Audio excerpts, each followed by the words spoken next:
ถ้ากูเล่นกับค่านิยมความร่มจมก็จะตามมาพอมึงยึดถือชื่อเสียงอำนาจ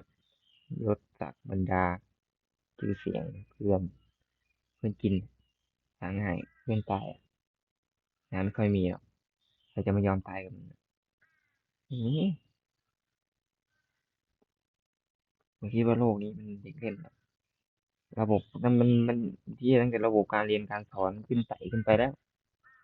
ระบบมันล้าหลังในสมัยนี้แล้วคนเราเด็กสมัยนี้มันต้องเก่งขึ้นเพื่อสู้กับอนาคตที่คนฉลาดมันเยอะแล้วงานมันก็น้อยลงอ่ะตั้งแต่ที่ผ่านมาบริษัทอะไรมันก็ล่มจมไปเยอะเห็นไหมเออการอยู่รอดคืออะไรหนทางทำงานมึงเหรอ